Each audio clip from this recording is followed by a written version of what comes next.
Halo, bertemu dengan Bapak di video tutorial di mana Bapak akan membahas mengenai rumus-rumus yang ada di dalam Microsoft Excel untuk kelas 8. Ya, jadi video tutorial ini adalah untuk kelas 8 yang mempelajari rumus-rumus Microsoft Excel. Ya, selama ini kita sudah mempelajari beberapa rumus, yaitu rumus if yang sederhana yang terdiri dari hanya dua kondisi, satu kondisi maksudnya, dan juga if yang bersarang, yaitu if yang ada di dalam if, atau istilahnya adalah nested if, yaitu if yang digunakan untuk menyelesaikan atau mencari jawaban atas kondisi yang lebih dari satu. Nah, oke. Nah, Bapak akan memberikan contoh latihan. Nanti setelah contoh latihan ini, silakan kalian boleh membuat di laptop, komputer, atau HP, bahkan tablet kalian masing-masing ya.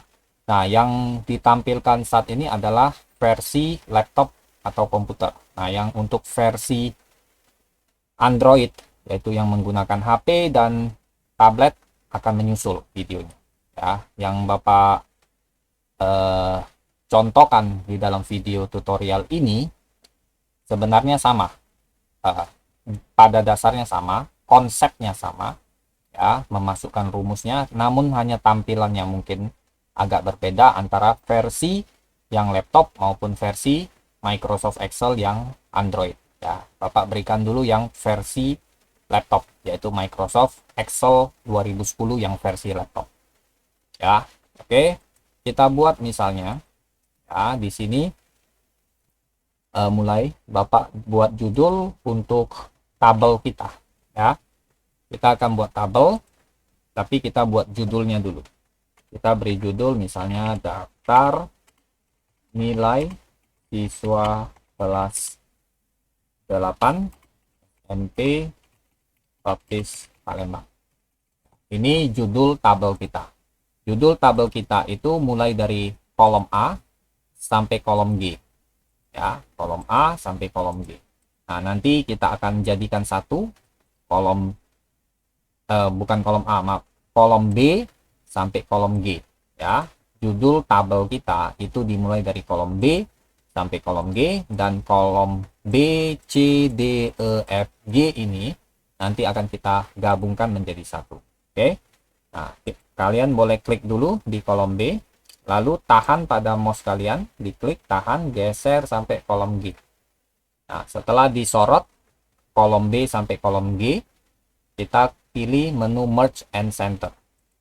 Nah, setelah itu kita bold tulisannya, ya, tulisannya jadi menjadi di dalam satu sel sekarang, yaitu sel B3. Lihat, ya. Tulisan judul dari tabel kita, yaitu daftar nilai siswa kelas 8 SMP Baptis Palembang, sekarang berada di satu kolom, ya, yaitu kolom B, baris ketiga. Makanya tulisan judul tabel kita sekarang ada di sel B3. Oke, karena tadi kita sudah menggabungkan kolom B, C, D, E, F, G menjadi satu dengan menggunakan ikon menu Merge and Center. Merge artinya gabungkan, ya, kolom-kolom yang ini kita gabungkan, dan center, setelah kolom-kolom ini digabungkan, tulisannya itu dibuat menjadi tengah. Nah, sekarang sudah Merge and Center, kita mau bikin tulisannya menjadi tebal.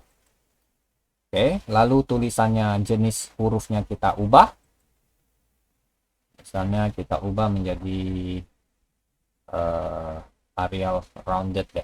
Jangan deh, agak bagus, agak kecil sedikit, bukan bagus. Castella coba. Sepertinya besar semua nih ya. Yang tidak besar hanya satu,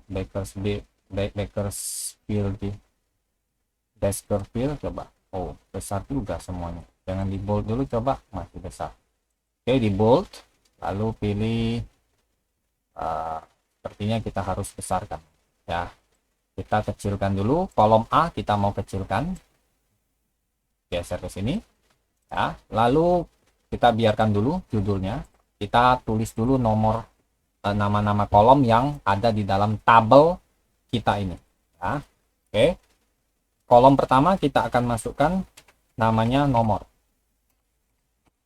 kolom kedua nama siswa, lalu kolom ketiga nilai untuk masing-masing siswa, kolom keempat berisi predikat, kolom kelima kolom lulus tidak lulus, kolom keenam tingkat kepuasan.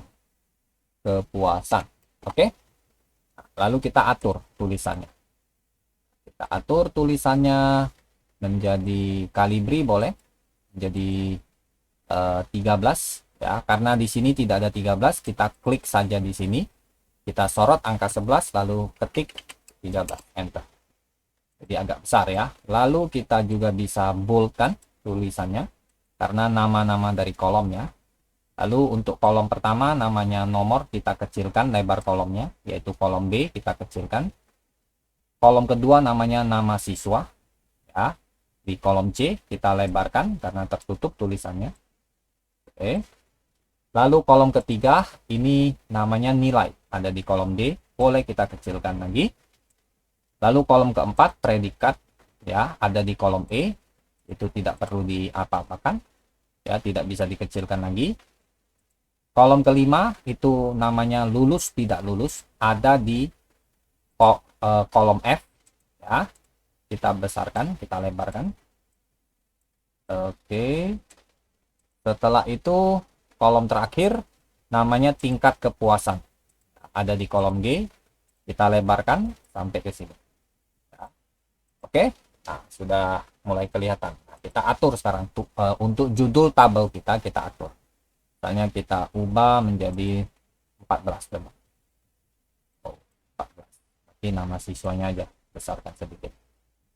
Tingkat kepuasannya mungkin bisa dibesarkan sedikit.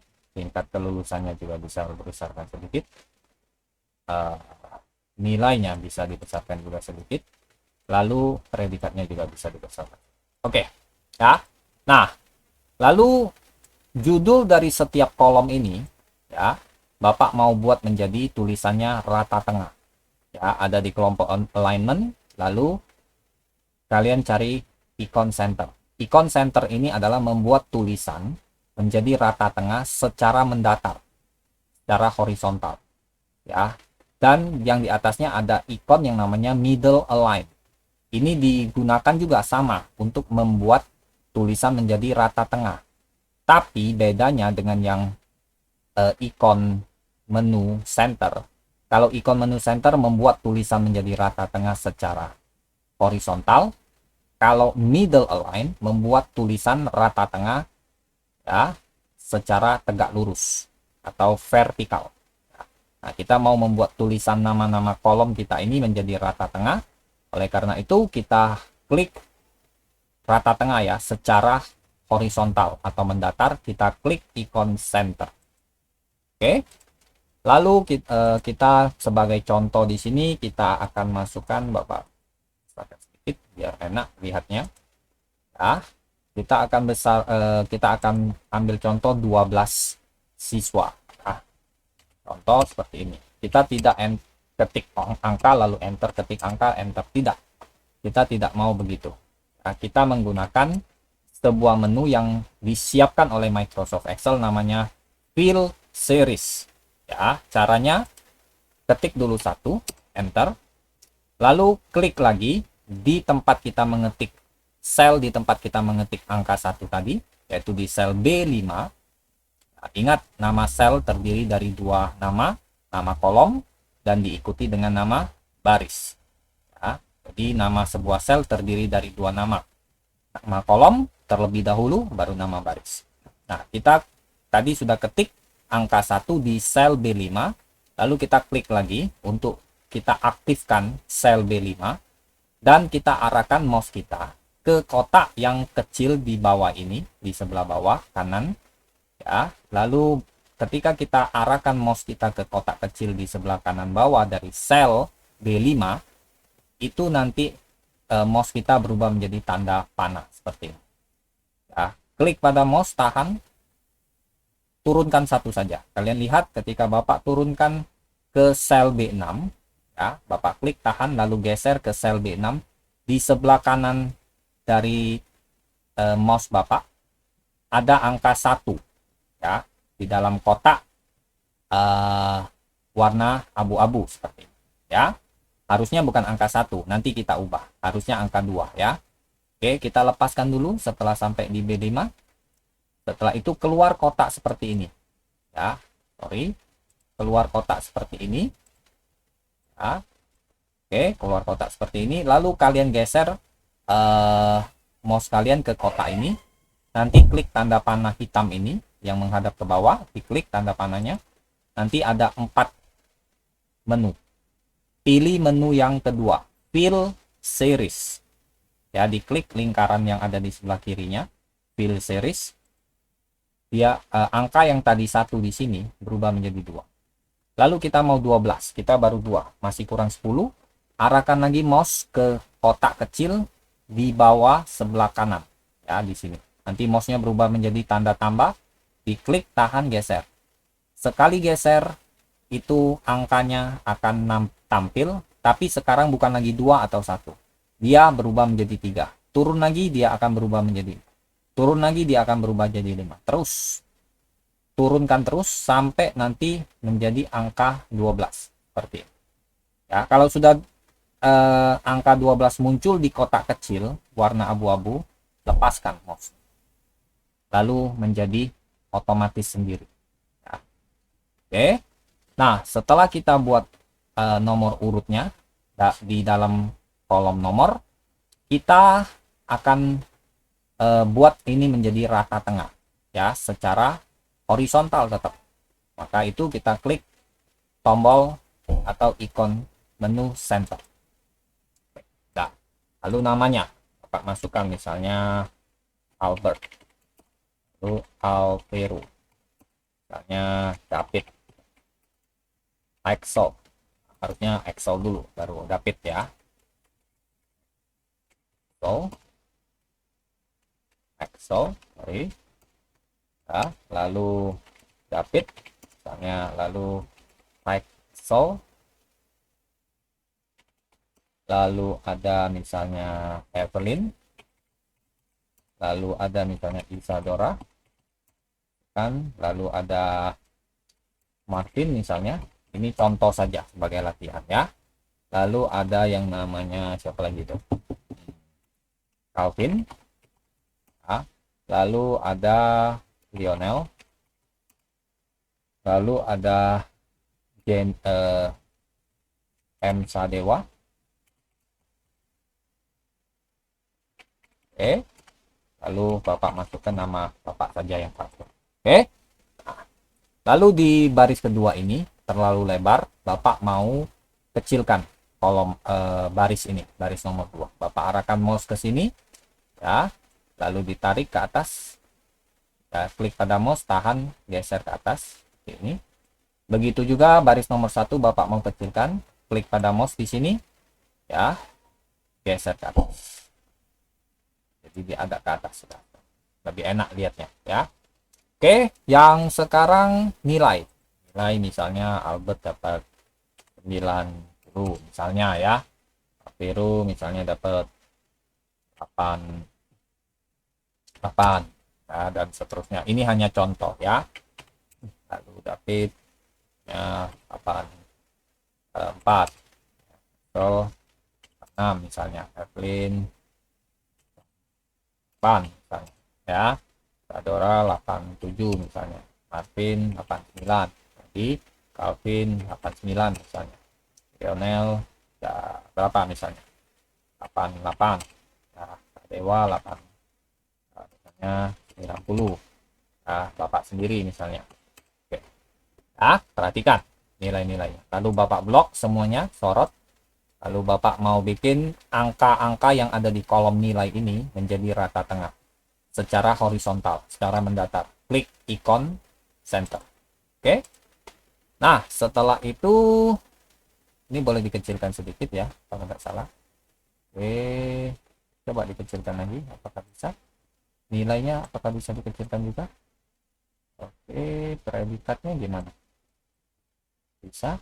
Bagus, masih bisa ya.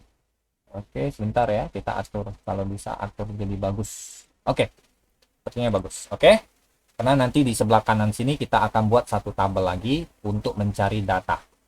Oke, lalu predikatnya. Kita mau cari predikat. Oke, predikat itu mempunyai 4 kondisi. Karena predikat itu terdiri dari A, B, C, D. Ya. Nah, predikat ini, seperti yang kita sudah latihan berkali-kali, itu diambil dari nilai. Kalau dia nilainya kurang dari 75, maka dia D. Ya, D itu berarti kurang dari 75. Ya, nilai kurang dari 75. Kalau C, nilai kurang dari 85. Kalau B, nilai kurang dari 93. Kalau dia dapat A, dia harus nilainya kurang dari atau sama dengan, kurang dari atau sama dengan 100. Ya, Bapak cepat saja. Nah, ini kondisi-kondisinya. Jadi kondisi-kondisinya untuk untuk kita mengisi predikat dari masing-masing siswa ini, itu kondisinya ada 4. A, B, C, D. Nah, keempat kondisi ini didapat dari kolom nilai. Ya, jadi kalau nilainya kurang dari 75, dia dapat D. Nilai ini, kalau dia kurang dari 85, dia dapat C. Nilai yang di sini, kalau dia kurang dari 93, nanti dia keluar B di sini. Nilai, ya, di sini, kalau dia kurang dari atau sama dengan 100, maka dia nanti bisa keluar A. Oke? Nah, kita mulai. Nah, menggunakan rumus if, karena kita menggunakan kondisi, kalimat kondisi. Ya. Ingat, seluruh rumus di Microsoft Excel didahului dengan tanda sama dengan. Ya. Dengan mengetikkan tanda sama dengan, kita memberitahu kepada Microsoft Excel bahwa kita akan menggunakan rumus yang ada di dalam aplikasi Microsoft Excel. Rumus-rumus yang sudah disediakan oleh aplikasi Microsoft Excel. Nah, jadi ketika Microsoft Excel melihat tanda sama dengan yang kita ketikkan di salah satu sel yang aktif, ini sel yang lagi aktif, kita ketikkan tanda sama dengan, dan Microsoft melihatnya, Microsoft mengerti bahwa kita sedang akan menggunakan sebuah rumus. Oleh karena itu, setelah ketik tanda sama dengan, biasanya langsung diikuti dengan nama rumus. Nah, rumus yang akan kita pakai untuk mencari kondisi, mencari predikat-predikat ini, ya, itu adalah rumus if, karena terjadi kondisi, ya, kalimat kondisi. Oke, nah setelah if, buka kurung, tanda buka kurung. Ya. Nah, kalian lihat di sini ada logical test. Logical test ini kondisinya. Ya, logical test ini kondisinya. Kalau logical test atau kondisinya betul, ya, nanti yang akan muncul kalian letakkan di sini. Ya, kalau logical test atau kondisi dia betul-betul terjadi, maka nanti nilai yang akan kita munculkan di salah satu sel yang ada di dalam tabel kita, nilainya apa yang akan muncul itu taruh di sini. Tapi kalau logical test atau kondisinya tidak terjadi atau ya tidak terjadi, maka apa yang akan muncul itu nanti harus diletakkan di sini. Nah, nanti yang muncul adalah huruf A, B, C, D. Ya. Nah, makanya ini kondisinya bukan hanya kondisinya bukan hanya satu. Seperti ini. Makanya kita harus menggunakan rumus if yang bersarang atau if yang ada di dalam if. Ya. Oke. Nah, kita kondisi untuk mencari nilai D dulu. Ya, jika ya angka yang ada di dalam sel D5, yaitu di kolom nilai, jika angka yang ada di dalam sel D5, nah sel D5 ini boleh kalian ketik seperti ini, boleh juga kalian klik langsung sel D5, ya. Tapi jangan ketik angkanya. Kenapa? Karena suatu waktu kalau angka yang ada di dalam sel D5 ini berubah, maka nanti yang di sini tidak berubah, predikatnya masih tetap sama.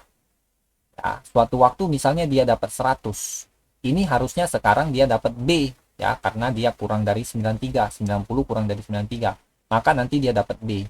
Nah, suatu ketika katakanlah dia dapat 95 atau 100, kita ketik di sini 95 atau 100, tapi predikatnya tetap B, bukan A. Ya, oleh karena itu, untuk membandingkan, ya, untuk membandingkan dengan pembanding, ya, nanti pembandingnya yaitu angka-angka yang di sini. Ini pembanding, ini angka pembandingnya. Nah, sedangkan yang akan dibandingkan itu adalah ini angka-angka yang ada di kolom nilai. Nah, yang dibandingkan itu tidak boleh ditulis angkanya, tetapi angka pembanding karena tidak berubah, maka ditulis angka. Sedangkan angka-angka yang dibandingkan, yaitu angka-angka yang ada di dalam kolom nilai, ini bisa berubah sewaktu-waktu. Oleh karena itu, tidak boleh ditulis angkanya, tapi ditulis alamat selnya. Ya, alamat selnya. Nah, alamat sel untuk yang ada di kolom nilai, itu kolomnya sama, ada di kolom D semua. Dan dimulai dari baris 5 sampai baris 16. Ya. Nah, kita buat dulu satu saja, nanti copy paste sendiri ke bawah. Ya. Oke? If, jika angka yang ada di kolom sel D5, Bapak klik, kurang dari 75, maka, nah perhatikan, kalau yang komputer di sekolah, kita menggunakan tanda koma, ya. Nah, sedangkan yang di sini nanti kita pakai tanda titik koma. Nah, pedomannya begini aja. Kalau misalnya tanda komanya kalau kalian menggunakan tanda koma sebagai pengganti tanda titik koma, ya, dan terjadi error, rumus kalian terjadi error, ganti semua tanda koma menjadi titik koma. Ya, demikian juga kalau kalian menggunakan tanda titik koma, lalu rumus kalian terjadi error, ganti seluruh tanda titik koma menjadi koma. Ya. Jadi kalau kamu pakai titik koma itu mengakibatkan rumus kamu error, maka kamu ganti menjadi tanda koma. Tapi kalau kamu menggunakan koma dan mengakibatkan rumus kamu menjadi error, maka ganti koma menjadi titik koma. Ya, patokannya tuh pedomannya ada di sini. Kalian lihat di sini. Ya, setelah tulisan logical underscore test ini ada titik koma. Ya, jadi ikuti saja di sini. Bapak tidak tahu kenapa yang di sekolah itu harus pakai koma. Ya, nanti mau dicari tahu. Tapi untuk saat ini di video ini contohnya pakai titik koma. Tapi nanti ketika kalian coba di laptop kalian, ternyata menggunakan titik koma mengakibatkan rumus kalian error, ganti menjadi koma. Ya, tapi kalau tidak mengakibatkan rumus kalian menjadi error, ya pakai terus titik komanya. Oke? Nah, Bapak ulangi lagi. Jika nilai atau angka yang ada di kolom nilai, yaitu sel D5,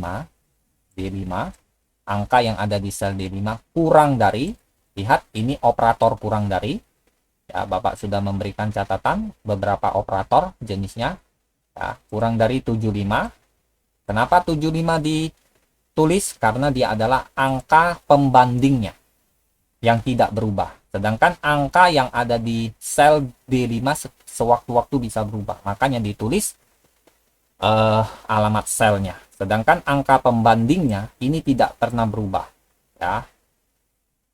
Makanya kita akan tulis saja. Kalau angkanya tidak berubah, tidak apa-apa ditulis. Oke.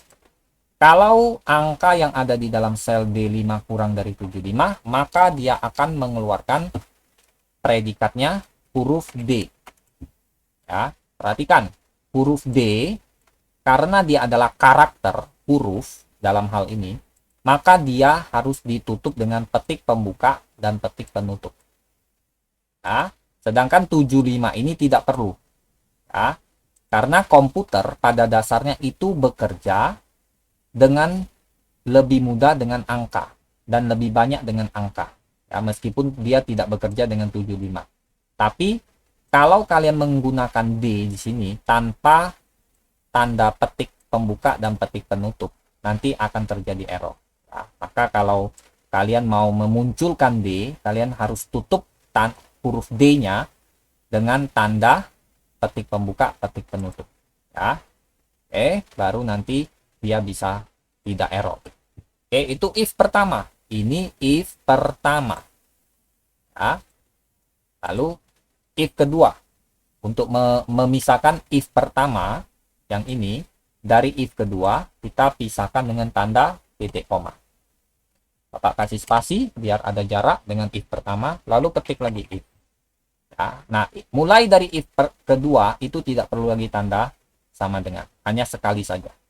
Karena Microsoft Excel sudah tahu bahwa kita akan menggunakan rumus if. Jadi di sini tidak perlu lagi ya diletakkan atau diketikkan tanda sama dengan.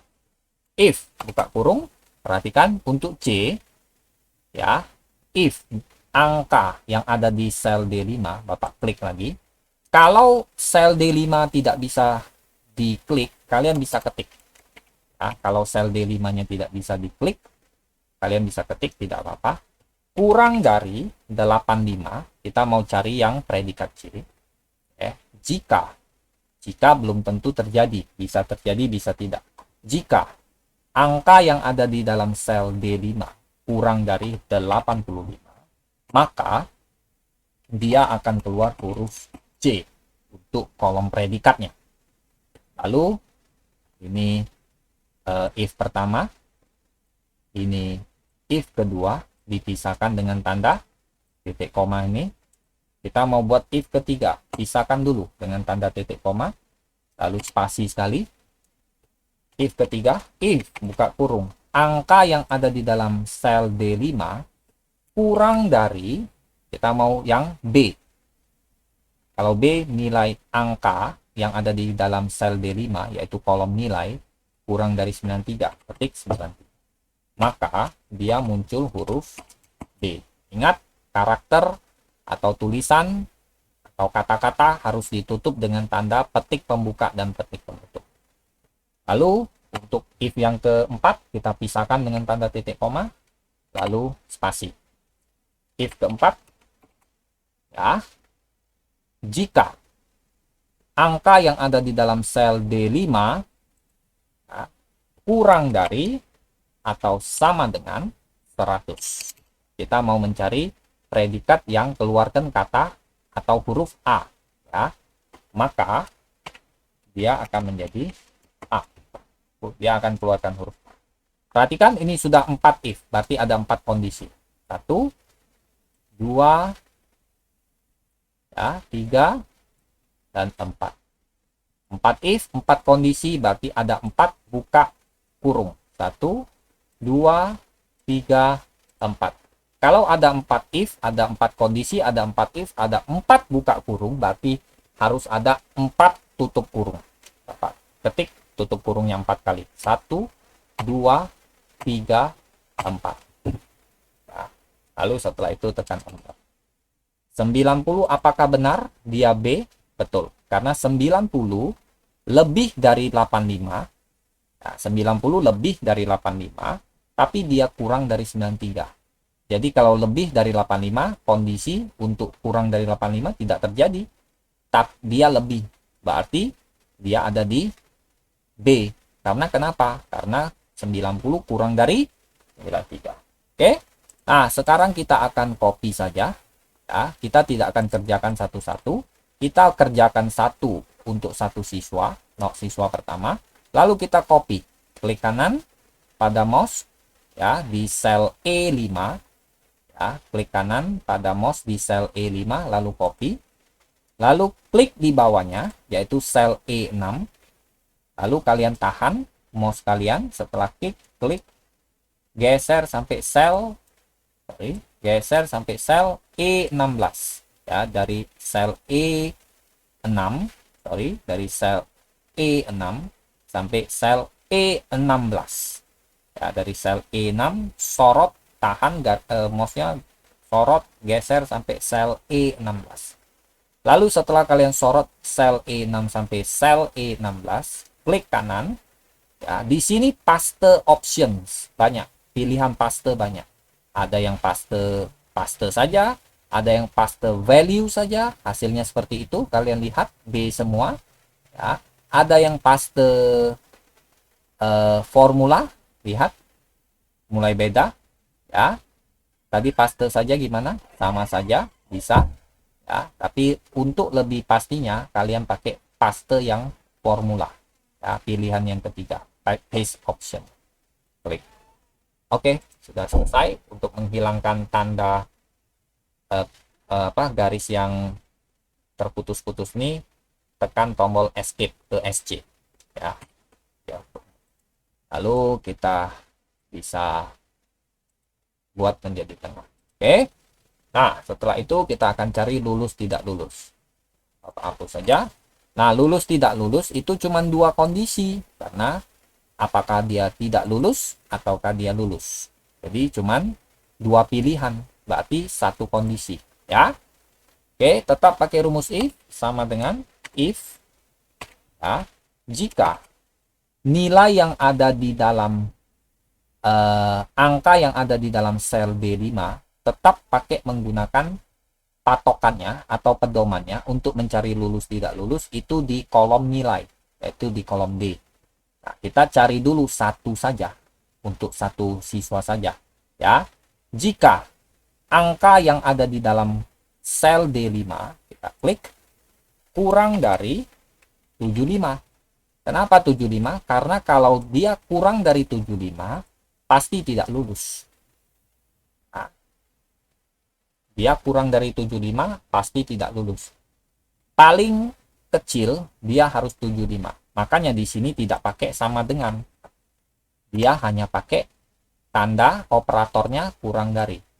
Jika angka yang ada di dalam sel D5 kurang dari 75, maka nanti keluarkan kata tidak lulus. Ya, jika betul-betul kondisi ini, ya, logical test, dia betul-betul terjadi, angka yang ada di dalam sel D5 betul-betul kurang dari 75, berarti kondisi ini terjadi, maka kalau terjadi ini, dia keluarkan tidak lulus. Tapi kalau kondisi yang ini tidak terjadi, ya, yaitu angka yang ada di dalam sel D5 tidak kurang dari 75, dengan kata lain angka yang ada di dalam sel D5 lebih dari 75 atau sama dengan 75, nanti dia letakkan di sini. Ya. Nah, apa yang akan keluar? Dia harus keluar lulus. Oke, kita tutup kurung, enter. Betul lulus? Ya, B 90 lulus, ya. Lalu kita copy. Nah, lalu klik di sel F6, tahan, geser sampai sel F16. Lalu klik kanan pada sel yang sudah disorot, lalu pilih pilihan option yang ketiga. Oke. Oke. Kenapa Bapak pakai 174? Supaya kelihatan nanti rumus kita betul atau tidak, ya. Oke, sebagai latihan saja. Bapak mau jadikan rata tengah, ya, Bapak sorot semua, blok semua, lalu pilih ikon menu center untuk membuat tulisan menjadi rata tengah secara horizontal atau mendatar, ya. Nah, yang terakhir tingkat kepuasan, ya. Tetap. Nah, tingkat kepuasan kali ini bukan berdasarkan angka untuk mencarinya, ya. Dan ada 4 kondisi, yaitu sangat memuaskan, ya, memuaskan, cukup memuaskan, tidak memuaskan. Nah, ini ada 4 kondisinya. Oleh karena itu, nanti ada 4 kalimat if-nya atau rumus if-nya. Jadi dengan kata lain, untuk mencari tingkat kepuasan kita menggunakan rumus if yang bersarang atau nested if. Seperti ketika kita mencari predikat di kolom predikat, ya. Oke. Nah, kalau dia A, ya, maka dia sangat memuaskan. Kalau B, memuaskan. Kalau C, cukup memuaskan. Kalau D, tidak memuaskan.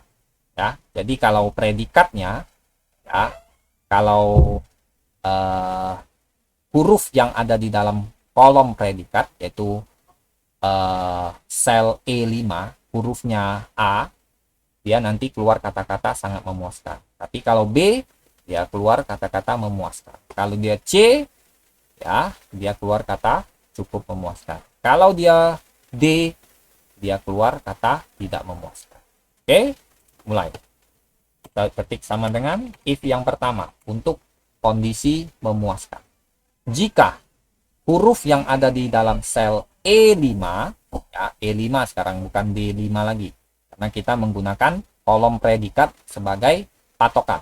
Diklik saja E5 sama dengan, ya, artinya kalau kolom E5 itu berisi huruf, karena huruf pakai tanda petik pembuka A, ya, kalau huruf dikelilingi dengan tanda petik pembuka dan petik penutup, ya.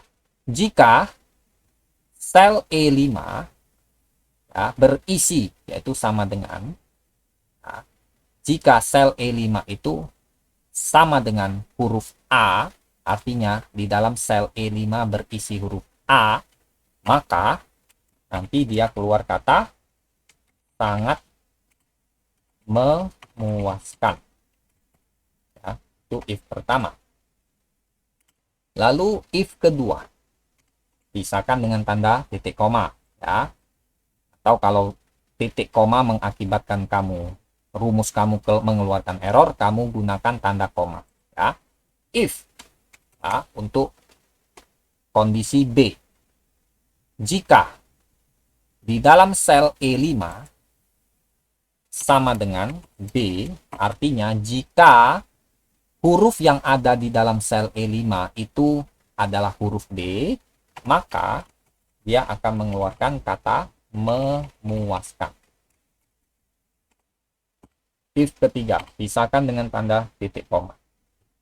If ketiga, jika huruf yang ada di dalam sel E5 itu adalah sama dengan C, maka dia keluarkan kata cukup memuaskan. Nah, sudah 3 ya, sudah A, B, C. A memuaskan, sangat memuaskan, B memuaskan, C cukup memuaskan.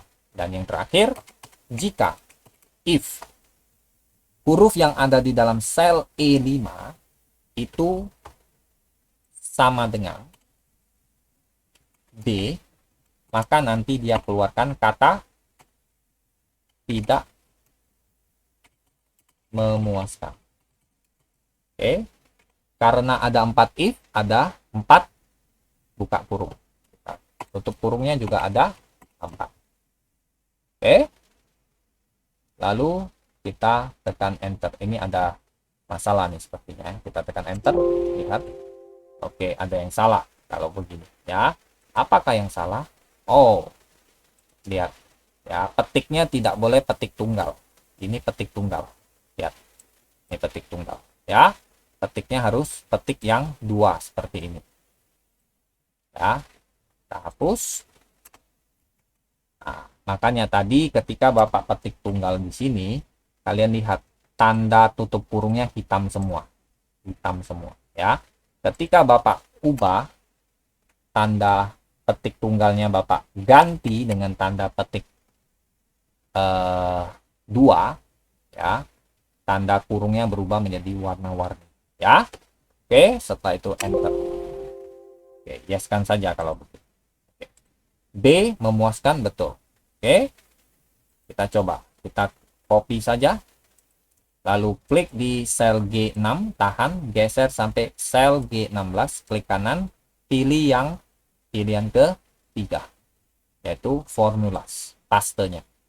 Nah, tekan tombol ini, kita sorot semua dari G5 sampai G16, lalu bikin menjadi center. Oke, lihat ada tidak memuaskan, ada cukup memuaskan. Oke, nah setelah itu ini kita akan jadikan tabel, ya. Kita akan jadikan tabel. Data yang sudah kita buat ini kita akan jadikan tabel. Kita blok semuanya, ya. Lalu kita klik tab insert, ya. Kalian blok dari B4 sampai G16. Jadi di blok semuanya. Kita mau buat menjadi tabel. Klik tab insert, lalu klik ikon menu tabel, ya. Ini dia tanya data kita ada di B4 sampai G16, betul kan? B4 G16, betul. Dan kotak ini harus dicentang, ya. Artinya tabel kita itu mempunyai kolom-kolomnya mempunyai judul, ya. Oke. Nah, setelah terjadi seperti ini, kalian lihat di sini sebelah kanan, ya. Ini ada table name. Nah, table name ini boleh kalian ubah, boleh table 1 saja, ya. Misalnya Bapak ubah di sini jadi daftar nilai, ya, siswa 8. Ya. Artinya daftar nilai siswa kelas 8, ya. Nah, ini nama tabelnya. Jadi tabel ini sekarang mempunyai nama, yaitu daftar nilai siswa 8. Biasanya namanya tidak terpisah-pisah oleh spasi. Kalau nama tabel biasanya seperti ini bentuknya, ya. Nah, bentuknya seperti ini, ya. Bentuknya seperti ini, ya. Dia tidak dipisahkan dengan spasi. Kalaupun kalian mau pisahkan, bisa menggunakan tanda underscore untuk setiap katanya. Misalnya seperti ini, ya. Biar lebih bagus pakai underscore, biar lebih enak bacanya. Oke. Nah, lalu boleh kalian hias, ya, di desain. Kalian klik ikon yang ini, yaitu more, tanda panah yang di atasnya ada garis mendatar. Lalu pilih, misalnya Bapak pilih ini deh. Coba, jangan jelek. Coba turun lagi. Nah, ini aja. Oke. Oke. Ya, ini saja. Coba. Lalu klik di tempat kosong, sudah jadi. Oke, lalu di sininya Bapak judulnya Bapak beri warna sedikit deh biar enak lihatnya. Samakan saja. Oke, sudah selesai. Kita agak kecilkan sedikit, bisakah? Masih bisa ya, kita kecilkan sedikit. Oke, sepertinya ada yang perlu dikecilkan lagi. Oke, bagus, sudah. Nilainya masih bisa dikecilkan. Nama siswanya masih bisa dikecilkan. Oh, bisa. Sip. Sudah bagus. Nah, ini namanya tabel utama, yaitu tabel yang berisi data-data. Nah, contoh video ini datanya cuma ada 12 jumlahnya. 1 sampai 12. Nah, coba kalian bayangkan kalau datanya ada sampai 100. Kalian disuruh cari data. Nggak usah bilang 1000, 100 saja. Kalian harus scroll ke bawah lagi. Lalu nanti baru naik ke atas. Atau pindah lagi ke sheet yang lain. Lalu baru isi datanya. Ya, itu agak merepotkan. Nah, kita akan menggunakan sebuah rumus yang namanya VLOOKUP untuk mencari data. Ya, mencari data di sebuah tabel. Jadi rumus VLOOKUP itu digunakan untuk mencari data di sebuah tabel. Nah, dalam contoh kita, tabel ini yang berisi data, inilah yang akan kita cari datanya. Cari data mengenai apa? Mengenai yang namanya nama siswa, nilai, predikat, lulus tidak lulus, tingkat kepuasan berdasarkan apa? Berdasarkan nomor absen ya. Jadi nomor absen 1 siapa?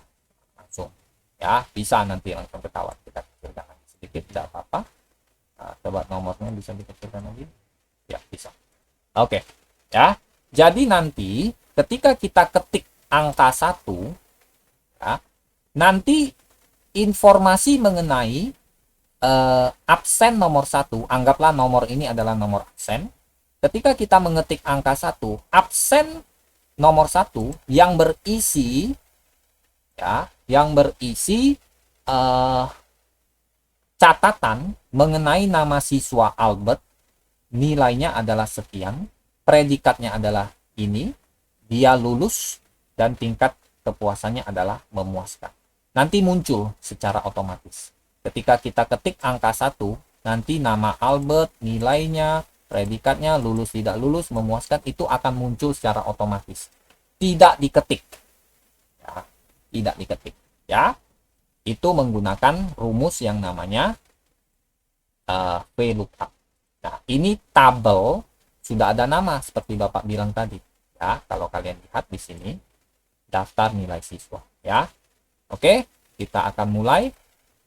Nah, kita mulai saja. Ini namanya tabel utama karena berisi data. Nanti tabel di sebelahnya itu namanya tabel pencarian.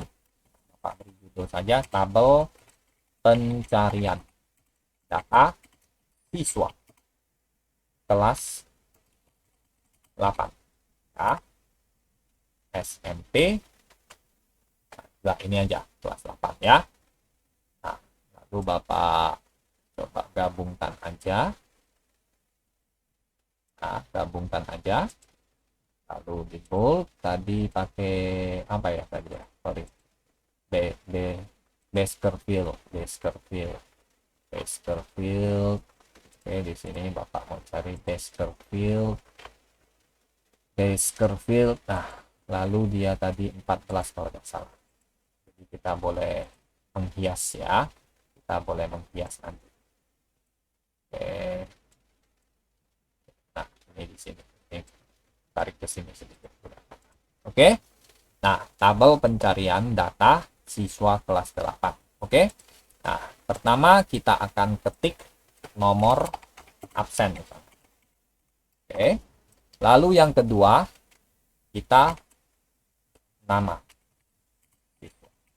Ya. Lalu ketiga, nilai. Lalu keempat, predikat. Lalu kelima, lulus. Tidak lulus. Lalu keenam, itu adalah tingkat kepuasan.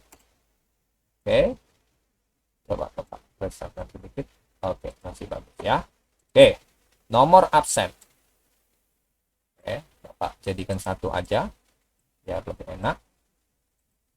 Nah, juga Bapak merge and center semua, blok, merge and center, blok lagi, merge and center lagi, blok lagi, merge and center. Oke, lalu Bapak kecilkan lagi coba.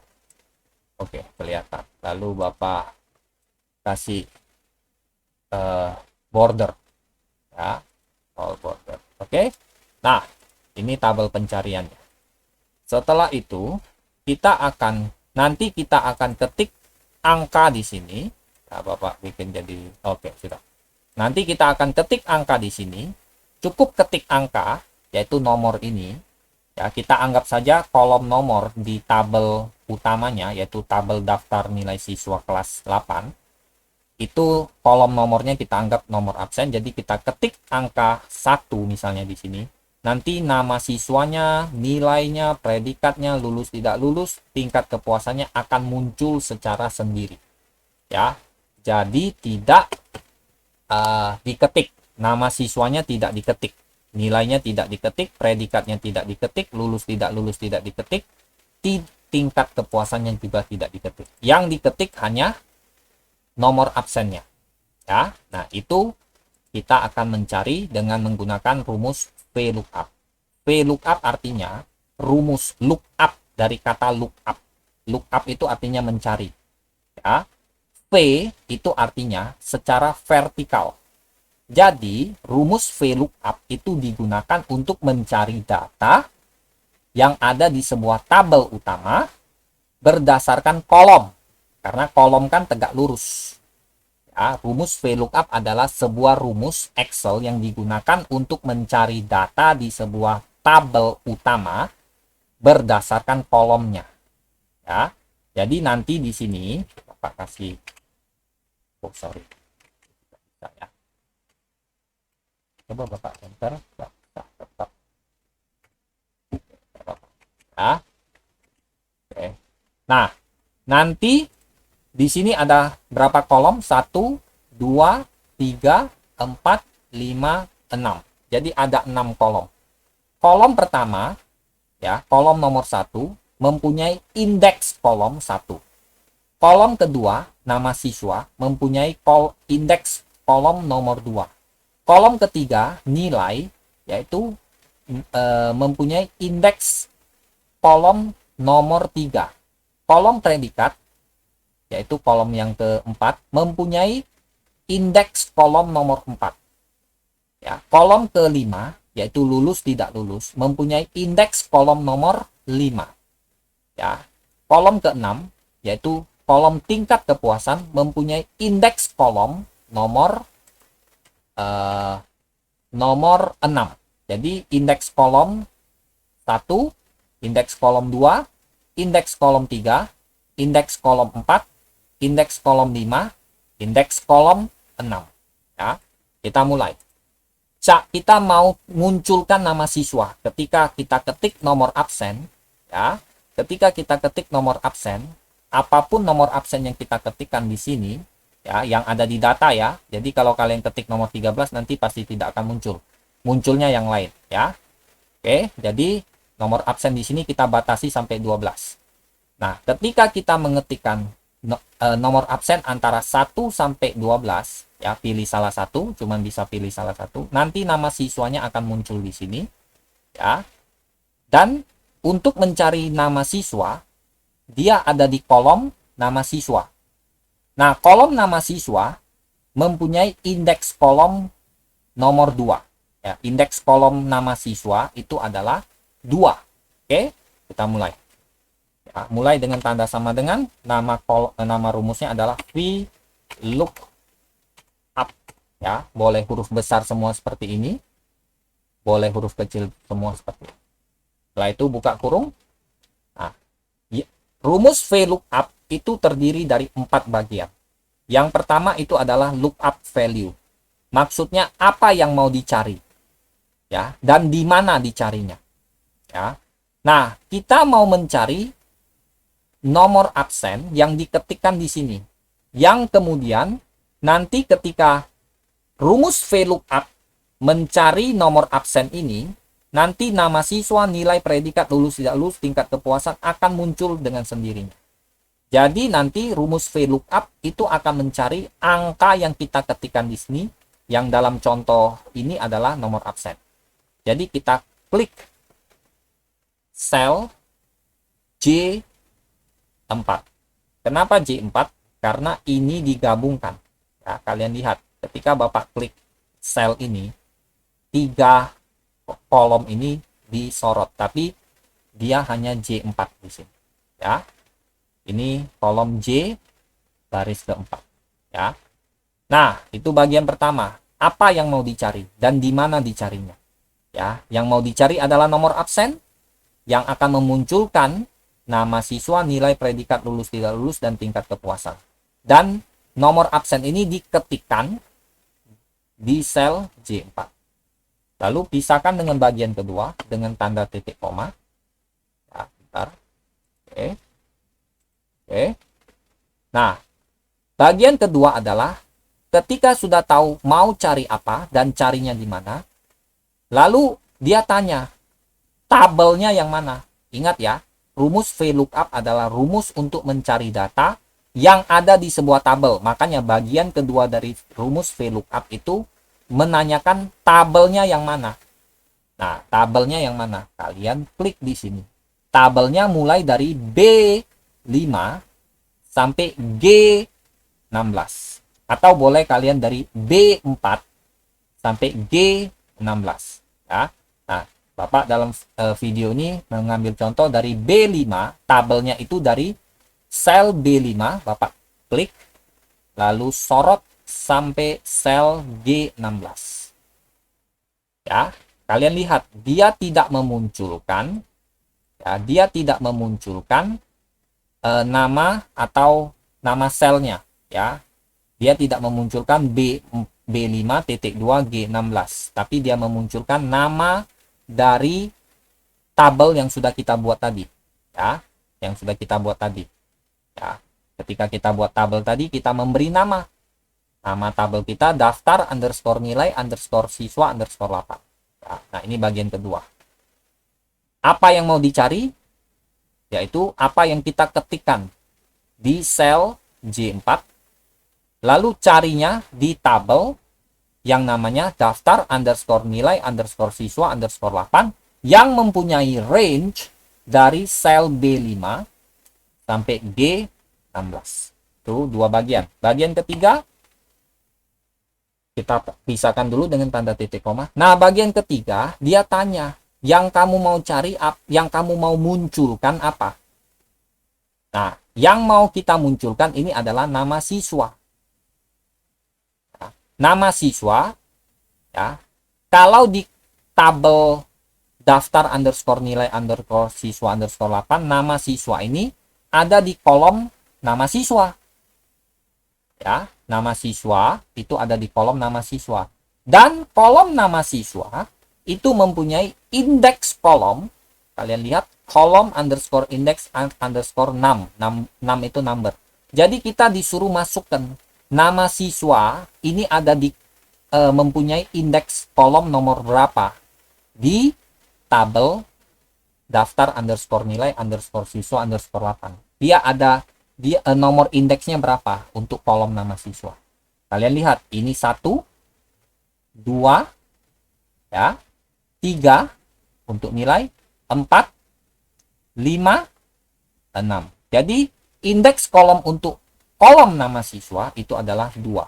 Ketik 2. Sudah 3 ya, Bapak ulangi. VLOOKUP itu mencari data di dalam sebuah tabel, ya, berdasarkan kolom, ya. Lalu ada 4 bagian. Bagian pertama itu adalah apa yang mau dicari, yaitu apa yang kita ketikkan di sel J4 itu yang akan dicari, ya. Lalu carinya di mana?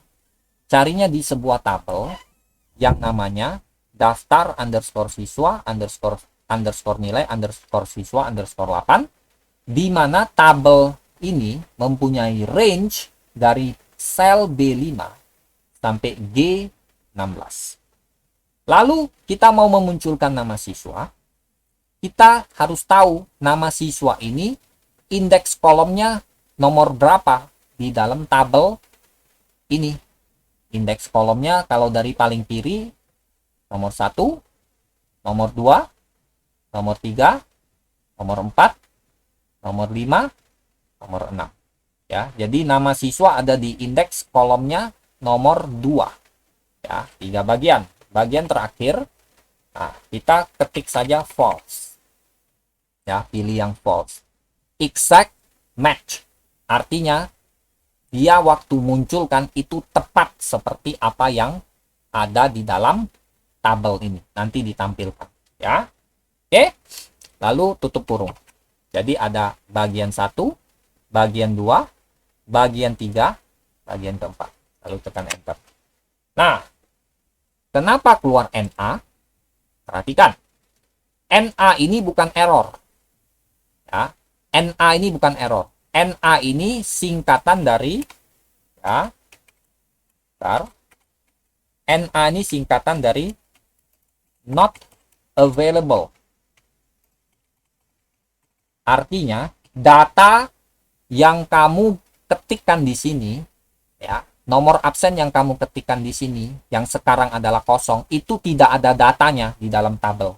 ya memang tidak ada data. Nama siswa dengan nomor absen kosong seperti ini, ya, nama siswa dengan nomor absen yang kosong seperti ini tidak ada di dalam tabel. Jadi dia keluarkan tulisan pagar N garis miring A. NA ini singkatan dari not available, tidak tersedia. Ya. Oke, nah, oleh karena itu kalian harus munculkan nomor absennya. Bapak klik di sel J4, ya. Nah, Bapak klik, coba tekan nomor 8. Betulkah nomor absen 8 nama siswanya ini? Coba kita lihat apa. Ya, betul. Nah, sudah dapat 1. Kita copy saja. Klik di bawah, sorot sampai yang sel terakhir. Lalu klik kanan, pilih tetap formulas. Loh Pak, ini kok masih NA? Nah, kita copy rumus di sini tadi. Rumusnya ini betul-betul di copy. Ya. Tetapi lihat, ya. Ketika kita copy rumus, indeks kolom yang kita copy betul. Ya, untuk nama siswa indeks kolomnya 2. Sedangkan untuk indeks kolom untuk menampilkan siswa, kita harus apa? Indeks kolomnya berapa? Indeks kolomnya adalah berapa? 1, 2, 3. Jadi tinggal ubah saja indeks kolomnya, yaitu bagian ketiga dari rumus VLOOKUP. Ketik 3. Ya. Lalu kita lihat. Oh, dia sudah J5, lihat. Ya. Sedangkan, perhatikan, ini J5. Bukan J5. Yang dilihat adalah J4. Ya, ini J4. Jadi, ini diganti J4. Lalu enter. Ya. Jadi, ini bisa berubah. Ya. Tempat kita sel tempat kita mengetikkan nomor absen bisa berubah dan indeks kolomnya bisa berubah. Nah, jadi diubah ini saja 2. Ya, sel tempat kita mengetikkan data pencarian dan indeks kolom dari masing-masing kolom. Ya. Oke. Sekarang kita perbaiki yang predikat. Predikat ada di indeks kolomnya nomor 1, 2, 3, 4. Kita ubah ini jadi 4. Kita lihat, nah dia J6, salah sudah. Harusnya J4.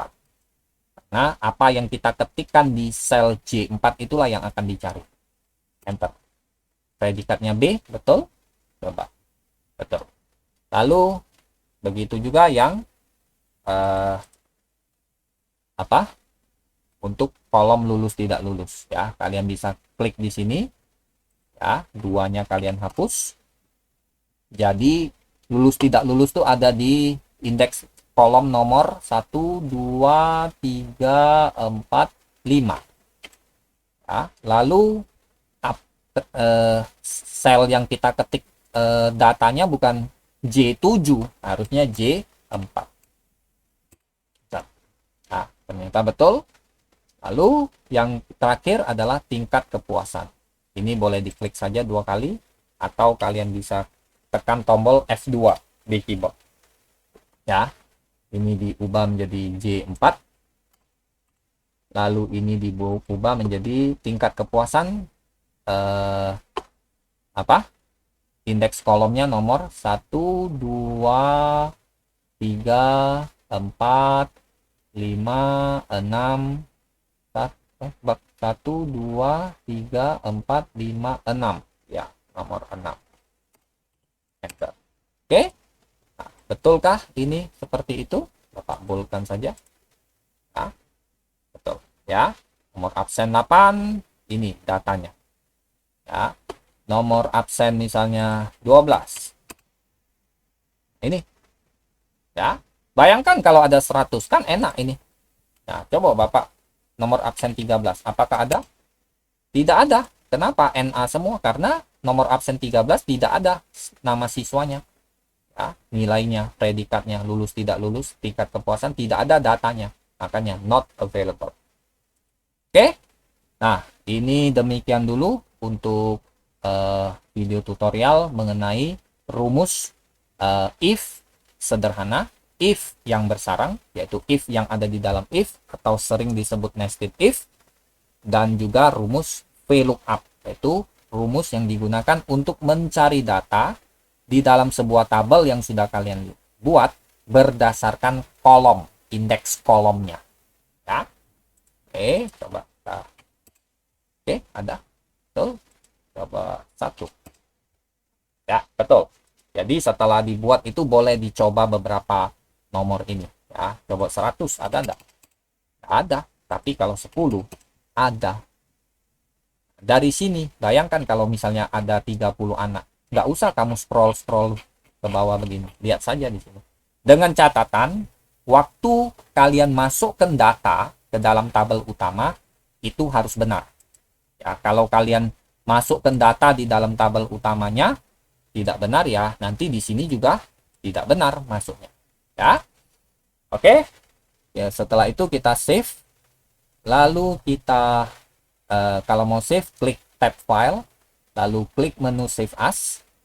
Setelah itu beri nama, misalnya kamu simpan di data D, Bapak misalnya simpan di dokumen. Yang penting kamu harus tahu di mana kalian menyimpan filenya, ya. File kalian di folder apa atau di drive apa, ya. Bapak simpan di dokumen, dan ingat juga nama filenya. Nama filenya gini aja, latihan underscore rumus underscore VLOOKUP,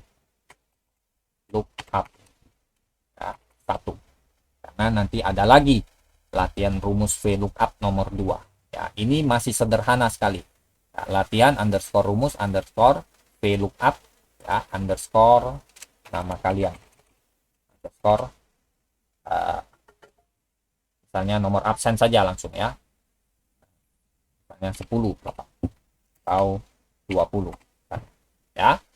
Jadi latihan underscore rumus underscore VLOOKUP underscore 1 underscore Benny, ya, nama kalian ganti underscore 20. Nah, ini nomor absen kalian, lalu save. Ingat namanya, nama filenya, dan ingat di mana kalian menyimpan, lalu klik tombol save. Ya, nah ini berubah. Oke, nanti kirim kalau sudah selesai ke alamat Gmail Bapak. Nah, ini jangan diketik, ya. Nanti ketik pasti ketahuan. Ya, yang ini yang Bapak blok jangan diketik. Kalau kalian ketik nanti dia tidak muncul seperti ini. Ya, di kotak formula bar itu tidak akan muncul rumus, tapi ketikan kalian, ya. Nama atau apapun yang kalian ketik nanti muncul di sini, bukan muncul rumus seperti ini, ya. Jadi jangan diketik, cari, ya. Silakan ditonton videonya, ya, dan silakan dicoba untuk latihannya. Kalau sudah selesai, kirim ke Gmail Bapak yang ini, ya. Nanti Bapak berikan nilai. Oke. Selamat mencoba, tetap jaga kesehatan, tetap semangat. Terima kasih dan Tuhan Yesus memberkati. Bye-bye.